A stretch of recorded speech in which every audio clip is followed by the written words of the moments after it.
to be that like pastor that's like, well, that wasn't good enough, congregation. Let's do that again. But just know in my soul, it kind of ticked there. I almost did it. Because I'm not doing it. I'm not doing it. Y'all are great regardless. I appreciate y'all greatly. So normally when we do Geek Church, we want to do something kind of relevant, pop culture-y, and every time's a little bit different. I want to say, I can't remember if it was exactly the last time we did Geek Church here in Raleigh. We did Stranger Things Season 4. Yeah, that was that one. Love that one. In Galaxycon Richmond, we talked about what it actually means for success, because, you know, what it means versus failure, because sometimes we set different standards for ourselves. One of my favorite times was we talked about the ending of The Walking Dead from the comic books and how they rickrolled the comic company. So there's a bunch of different ones we do, but I want to stay current, but I also don't want to shoehorn anything.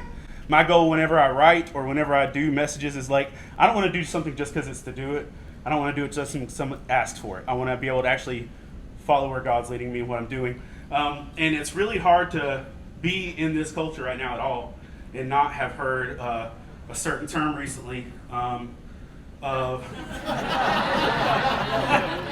Barbenheimer. Now, before we go any further, you don't have to have seen Barbie and you don't have to have seen Oppenheimer to go forward with this. So it's okay. It's cool. One of my favorite things that that I felt good about was when we did the Stranger Things message last summer. Somebody said, "I've never seen Stranger Things, but that spoke to my soul." So there's gonna be some references, but we're also gonna be focused on Scripture. So you should be able to leave taking whatever you feel with the Scripture alone. But Barbenheimer first started as a meme. It was just like a joke of, they announced that there are two movies of drastically different advertising and scope were coming out the same day, and people just started making jokes about it, because that's one of those things, is like, they're so different in the approach. You've got a biographical film about the man who created the atomic bomb, and which, was, and I don't want to get everybody sad, but it was like responsible for the death of hundreds of thousands of people. And then a movie about a doll who has some self-actualization and goes on an emotional roller coaster. And Ryan Gosling's abs. I'm pretty sure Ryan Gosling's abs got paid more than Ryan Gosling. But I was just like, the amount of workouts those dudes were doing is nuts. And it makes me sad in my soul, because I'm not a Ken. I'm not even an Alan. But Barbenheimer started out as a joke because people were just kind of pointing out the fact that these two movies of such different things were coming out the same day. And so, being the people we are, we said, oh, let's make something fun of it. Let's do a double feature with it. Now, before we go further, did anybody double feature Barbie and Oppenheimer? You rock star. Good job. Now, I saw them within 24 hours, but I also took a nap and I went home and I played with my kids, and I enjoyed it a little bit. But it's like, that's one of those things, people were making jokes about it, and like Amy works in a movie theater, and you saw people in full cosplay for both. Like, there were people coming to the theater in full cosplay for Barbie and full cosplay for Oppenheimer. And so it was just a thing. The culture really embraced it, and one of the neat things with it is that statistics are looking like the nerdy fandom and the meme culture of that got behind this catapulted the success of both. That if it hadn't been for the whole Barbieheimer theme, that Oppenheimer wouldn't have done as well as it did, and that Barbie got a little boost too. They think Oppenheimer got more of a boost than Barbie, but they are crediting this whole meme culture of doing this double feature with the success of how both of them did. If you look at Christopher Nolan's opening weekends, this opened better than almost everything but the Batman movies for Christopher Nolan. Inception, Tenet, it opened better for them than that. But I think one of the things too is, what's it say about our culture when that's just our thing? It's like, yes, let's double fist this together and go from atomic bombs to dolls and things like that. And I think one of the things it speaks to is the fact that we are a people of extremes. We are a people that go from big sads and big happies, and there's something strong about the concept of the polar opposites of that. When it's like how many of you just like listening to sad music? I have a 15-year-old, and her favorite thing is to listen to sad Taylor Swift breakup songs, and she's never had a breakup. She's never dated. She sort of had a kid that followed her around a youth group that I let ride with us, but she's never dated. She's never had a breakup, but she'll be like literally curled over on the couch, like grasping a pillow, listening to like, what's the newest one? The newest Taylor's version that just dropped. The album just dropped like 2 or 3 weeks ago. I don't know. There's a new Taylor's version that dropped 2 or 3 weeks ago. Obviously not the same crowd. And she's literally like clutching the pillow, crying, listening to these songs, and I'm just like loving my kid. Like, I'm here for you.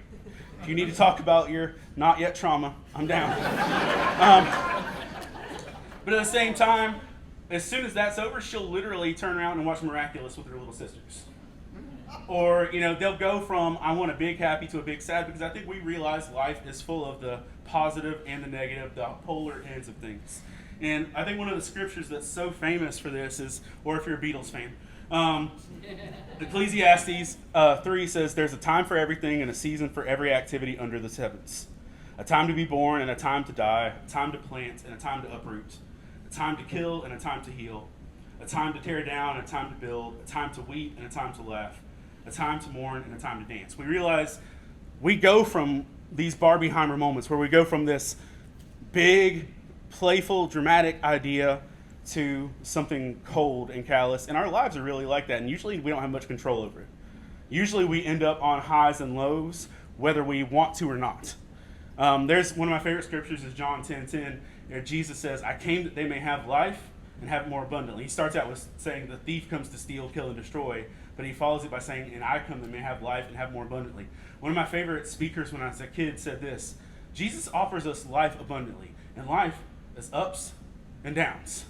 So abundant life means abundant ups and abundant downs. So it's the polar ends. We're going to face a lot of tragedy and we're going to face a lot of joy. And I think we're drawn to the idea of dealing with both of those. Now, this passage goes on a little bit further. It says, a time to scatter stones, a time to gather them, a time to embrace, and a time to refrain from embracing. I've seen on the con floor people that awkwardly go for hugs, and I see the time for embrace and the time to refrain from embracing. I see that too. Verse 6 says, a time to search and a time to give up, a time to keep and a time to throw away, a time to tear and a time to mend, a time to be silent and a time to speak, a time to love and a time to hate, a time for war and a time for peace. We see there's just, life is built on these polar ends of things. Life is built on this. And one of the things that I think was so surprising, one of the things I think was so surprising is because everybody, like before the movies came out, everybody looked at this concept of thinking Oppenheimer's going to be this dark, horrible story, and Barbie's going to be warm, bubbly fun. I watched both. And I'm going to tell you straight up, in my opinion, Barbie was more emotionally traumatic than Oppenheimer. Oppenheimer is a real story about real people that lost their lives and how that was created, and I get it. It was masterfully done, but Barbie did me more damage. Because, listen, you might think something's just going to be warm fuzzy, but there's a lot of emotional depth and unpacking to do in the Barbie movie, realistically. And, I warned one of my friends, they're like, they said, I'm not emotionally built to watch Oppenheimer, so I'm going to watch Barbie. I'm like,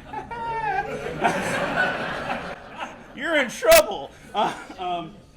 Because we realize even the stuff that we think is going to be a cakewalk is usually not.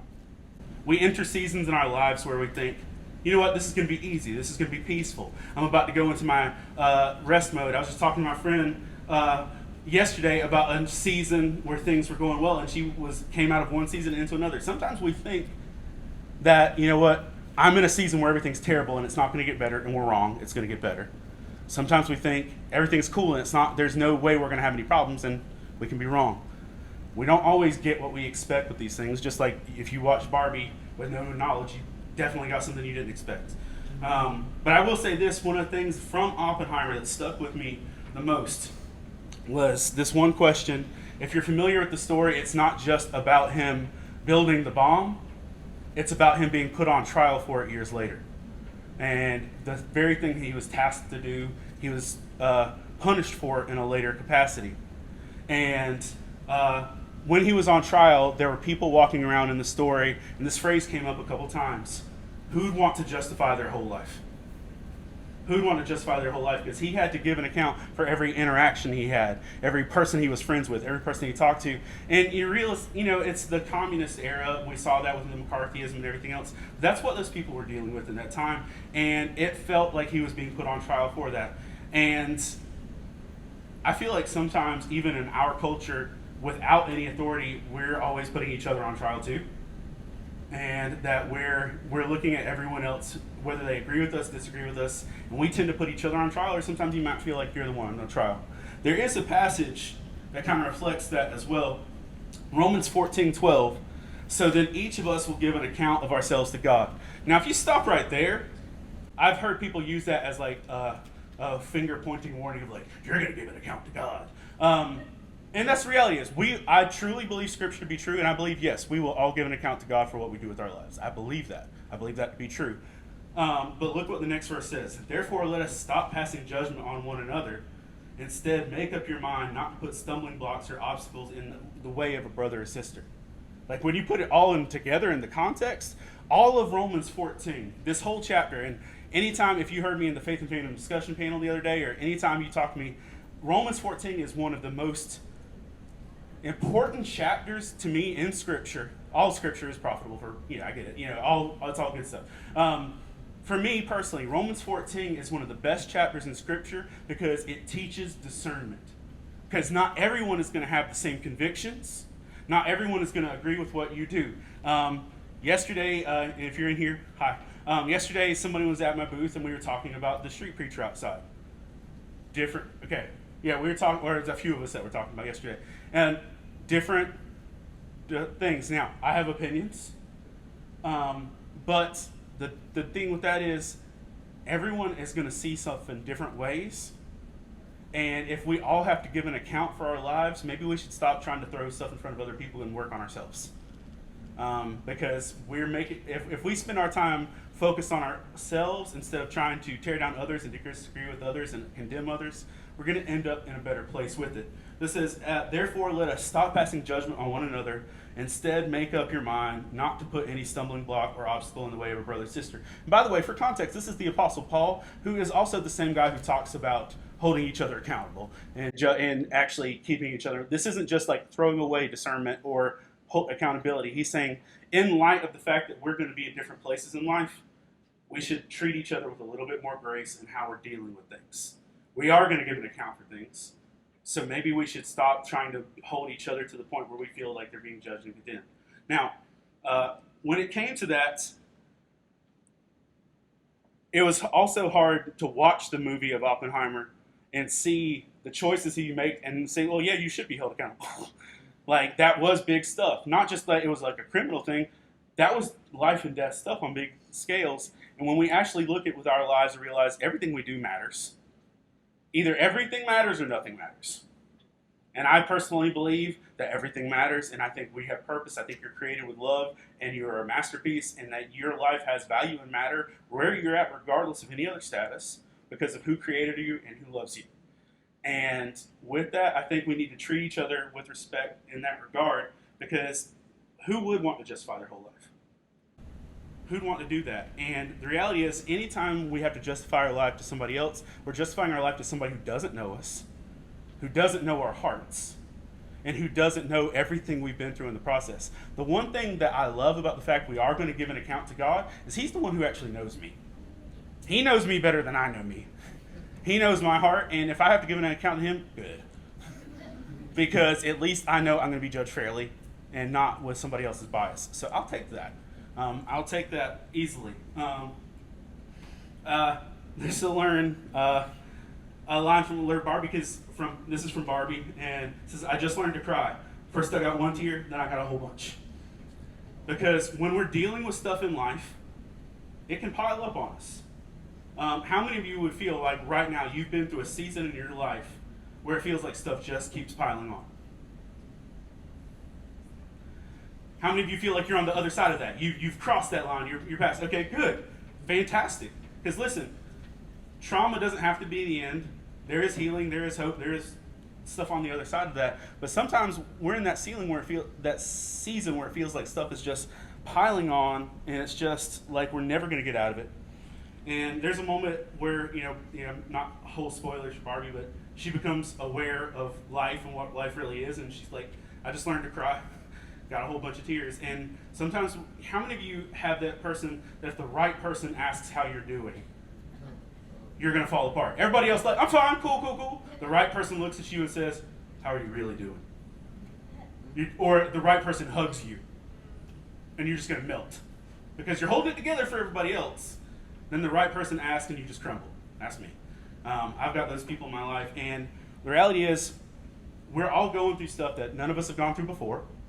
We've never lived this life before in this capacity, and we're going to be dealing with stuff that we are learning. And I think when we give each other a little bit of a grace curve, when we're dealing with this stuff and we realize that people are going through struggles, we'll learn to be a little bit more compassionate. This is a verse that kind of just realize this. David was a man after God's own heart. He was also an idiot. David made some foolish choices. David committed adultery. David had a dude killed so he could hide his baby mama situation. And David just made a lot of bad choices, but he, at the end of his story, is considered a man after God's own heart. But even a man after God's own heart who wrote one of the biggest pieces of scripture we have still struggled with his own emotional well-being. He got one tear, then he got a whole lot. He says, I am exhausted and completely crushed. My groans come from an anguished heart. When I watched the Barbie movie, realistically, it was like watching somebody learn to feel all their pain at once.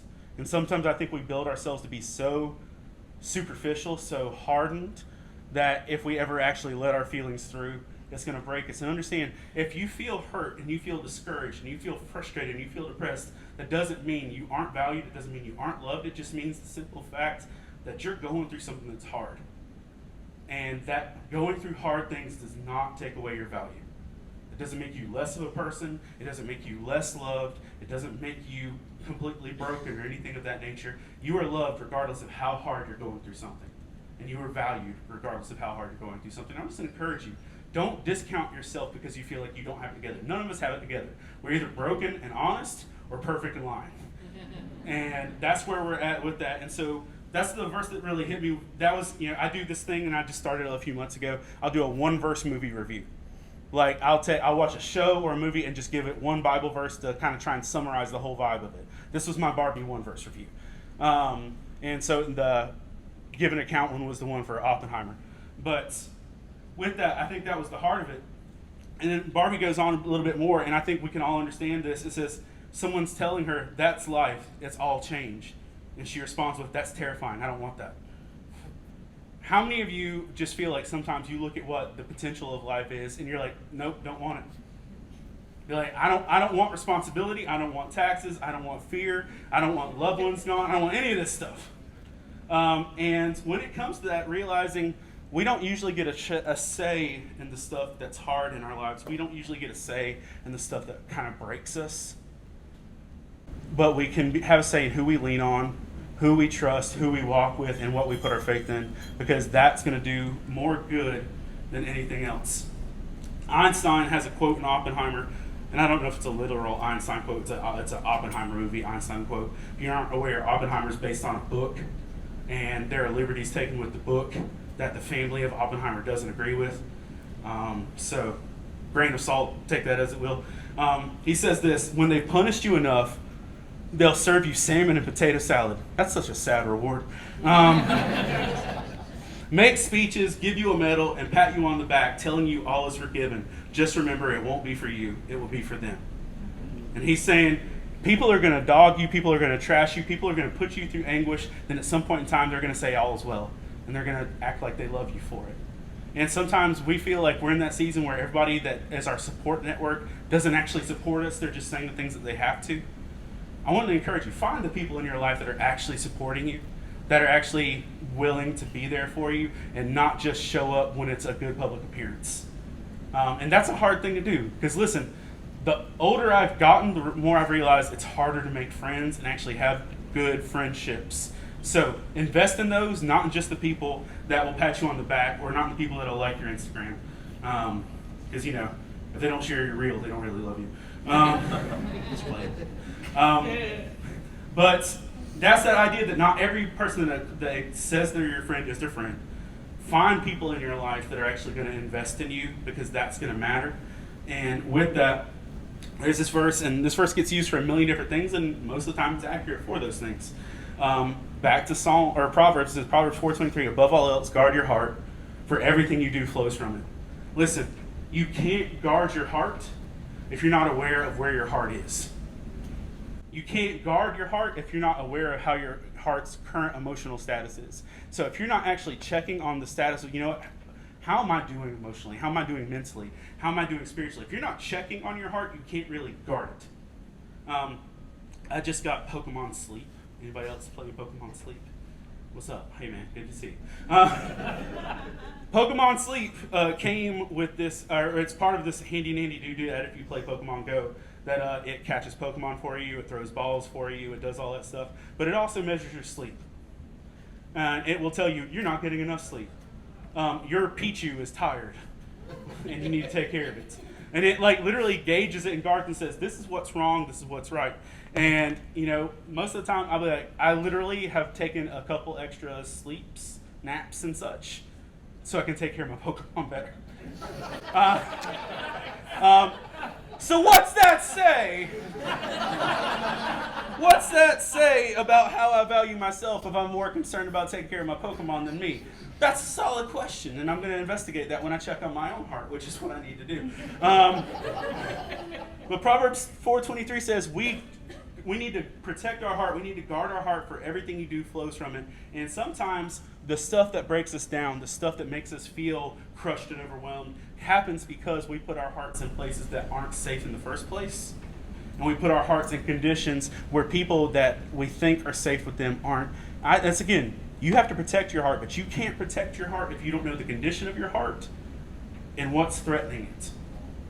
So if you're truly going to guard your heart, please be aware of what your heart's going through. Please be aware of what's going on in your heart. And listen, sometimes you can't protect everything by yourself, so maybe sometimes guarding your heart means you need to share with other people so they can help you, so you aren't alone in it. So above all else, guard your heart with that. And Barbie has this one line, I want to be part of the people that make meaning, not the thing that is made. Now, that goes into a bigger part of the story and everything else, but listen, do you want life just to happen to you? Or do you actually want to live with purpose, with the heart and the goal of actually living life? Because Jesus said, I came that you may have life and have it more abundantly. That really does come with us taking responsibility to make sure we're living our life with purpose, with direction. And listen, you don't always have to have a plan, but you can have a purpose. You don't always have to have a direction, but you can have somewhere you're generally aiming of what you want to be. And listen, it's a lot easier to know where you want to go when you know the condition of your heart and what is attacking and what's helping and what's blessing your heart in that capacity. There's this verse, Psalms 139. Again, I'm heavy on David today. It says, search me, God, and know my heart. Test me and know my anxious thoughts. See if there's any offensive way in me and lead me in the way everlasting. Y'all, sometimes we need a good evaluation of where we are, and generally, we lie to ourselves. Anybody else just tell yourself you're doing good when you're really not? Sometimes we need just to get before God and say, God, please show me what's wrong in my life. Please show me what's wrong in my heart. Please show me the facade I'm putting up for other people, and let me be able to see what's wrong so I can actually get help and grow with it. How many of you like getting on the scale? Cool, good, rock on. I'm proud of you. I don't love getting on the scale because I'm fluffy. And when I have more time in life, I'm actively working out, and I'm trying to become more fit, and I'm trying to be healthy more than anything. I want to live. But usually I don't like getting on a scale because it lets me know something's wrong. I don't like going to the doctor because I'm always afraid he's going to say something's wrong. I don't like going to the dentist because guess what? I don't want cavities. Now, and I firmly believe there needs to be a better reward system for adults that get dental checkups and don't have any cavities. There needs to be a good community support where you at least get a free meal at Applebee's or something. I don't know. We don't get toy boxes anymore. But just to tell you this, if you really want to be able to have a solid picture of where your life is, don't just look at what you think is going on. Ask God to show you. Because there's nobody that's going to be able to better look at where your heart is, where your soul is, and say, this is what's wrong. Because listen, if you're actually asking and you genuinely want to know, he's going to show you. Most of us, we don't want to know. We treat God like the dentist, like the doctor, like the mechanic, and like the scale. Like, if I come to you, you're going to tell me something's wrong, and I don't want it. And God can't help you grow if you don't give him access to your life to be able to show you what's going on in your heart and in your life with that. I think this is the last verse. Yep, cool. Last verse I want to share with you is Galatians 6. And this is usually paired with the idea of carrying each other's burdens, which is a whole other topic. Verse 3 says this: if anyone thinks they are something when they are not, they deceive themselves. Now, that verse is usually just taken in the context of if you think you're awesome, if you're too full of yourself. Realize sometimes we think we're broken when we're not. We think we're worthless when we're not. We need to be cautious of that too. If anyone thinks they are something when they are not, they deceive themselves. Verse 4 says, each one should test their own actions. Then they can take pride in themselves alone without comparing themselves to someone else. Each one should carry their own load. Now, two things in this. One, we are responsible for self-inflection. We need to ask God to search our hearts, to search our lives, but we also need to make sure we're doing a checkup on ourselves to make sure we're actually, are the choices you're making right now leading you to where you want your life to be? Are the actions you're taking, are the words you're sharing, are the things you're doing leading you to be the person you want to be? Just pause and ask yourself that every now and again. Then the other thing is this: each person should carry their own load. This same passage in Galatians, the first part of it where it talks about carrying your own burden, carry the burdens of others. A burden is something that you don't choose and you're not responsible for. A burden is something that's placed on you. This verse right here, when it says each one should carry your own load, that's not talking about burdens. That's talking about specifically the things that you are responsible for. And the things that we need to check is, am I going in the direction I want my life to be going? Am I following God in that direction? And am I taking care of the things that are actually my responsibility? Pleasing other people is not your responsibility. Living up to other people's expectations is not your responsibility. Having people like your social media content, unless your job is social media, is not your responsibility. Sometimes we can't carry our load because we're carrying the burden of stuff that doesn't belong to us. And that can be one of the things that can bring us down the most. So that's my heart for this. That's what I wanted to share with y'all this morning. We have 2 or 3 minutes before we have to move out to let the next panel come in. So before I go out, I just want to say thank you for being here. I say this every time, but realistically, y'all paid a stupid amount of money to be here today. And you chose to come to church. And I appreciate that. I appreciate that. I literally, I pastor every Sunday, and I'm like, y'all came here for free. I was like, the Geek church people, they paid to get in here. And look at them, because they're that faithful. And that just literally just blesses me. I love my church, though, by the way, just playing around. But it just means something that y'all are here. So listen, if you're here and you just sat through all that, and you're a Christian, and you're just like, great, wonderful, awesome. If you're somebody that's not a believer, and you just sat through this, and you've got questions, you've got concerns, you've got thoughts, you just want somebody to talk to you about stuff, don't think because I stand where I stand that I can't listen, because I'm a listener. So if you have questions, if you have concerns, if you have thoughts, if you just want someone to listen to you, I'm here for that. Artist Alley might be crowded, but try me, okay? And you can always email me or contact me if you need to. On that note, here's information. If you need to contact me through this, you can do that. All my information is up there for email, socials, and stuff like that. But with that, does anybody have any questions? We have a couple minutes before dismiss. I was trying to be good on time. Any comments, questions, anything? Yeah. Can I get a hug? Can you get a hug? I'm moderately sweaty. Are you okay with that? Come on, let's go. Appreciate that.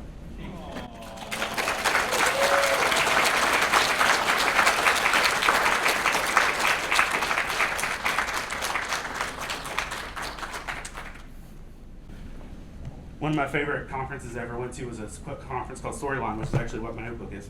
And Bob Goff was the speaker at Storyline. This is before he published any of his books or anything. And he just talked to us, loved on us for an hour. And there were 4,000 people in this auditorium. He says, "All right, does anyone want a hug?" And like he's like, if you want a hug, line up.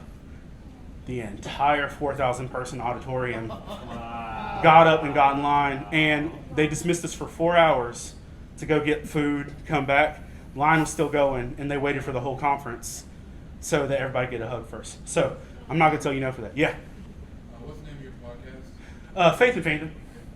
If you type Faith and Fandom into anywhere you get podcasts, it should pop up. My actual podcast site is the bottom one on the list. Sometimes stuff doesn't always transfer over in the process of, the satellite stuff. Yeah. Where all do you like to listen to? Apple, Google, Amazon, Spotify, iHeartRadio. It should all be there, but if you don't see something you're looking for, go to that website and it'll hook you up. But it's that part of that deal is it's supposed to share it to everything. My YouTube is garbage. I don't invest in that. So if you're looking for YouTube as my primary, I don't put enough work into it. Sorry. Let's see. Got a minute or two left. Anybody else? I can dismiss you too. I just wanted to make sure I gave you time if you have questions. Cool. Fantastic. Thank y'all for being here this morning. Thank you for being part of this service. I love y'all. And if you got time to come by my booth, I would love to see you up there. Not to buy books, just to say hi. On the book note, if you want to read any of the stuff I've written in our devotionals, you can read it all for free on our website. You don't have to buy books to get it. If you go to faithandfandom.org, you can click the blog section, and there's about 170 devotionals up there of random nerdy stuff, including stuff that's not in the books yet. Like, there's a new Tears of the Kingdom chapter. There's a new Ted Lasso chapter. There's different stuff in there. You can get it before it comes to the books as well. Thank y'all. Have a great Sunday.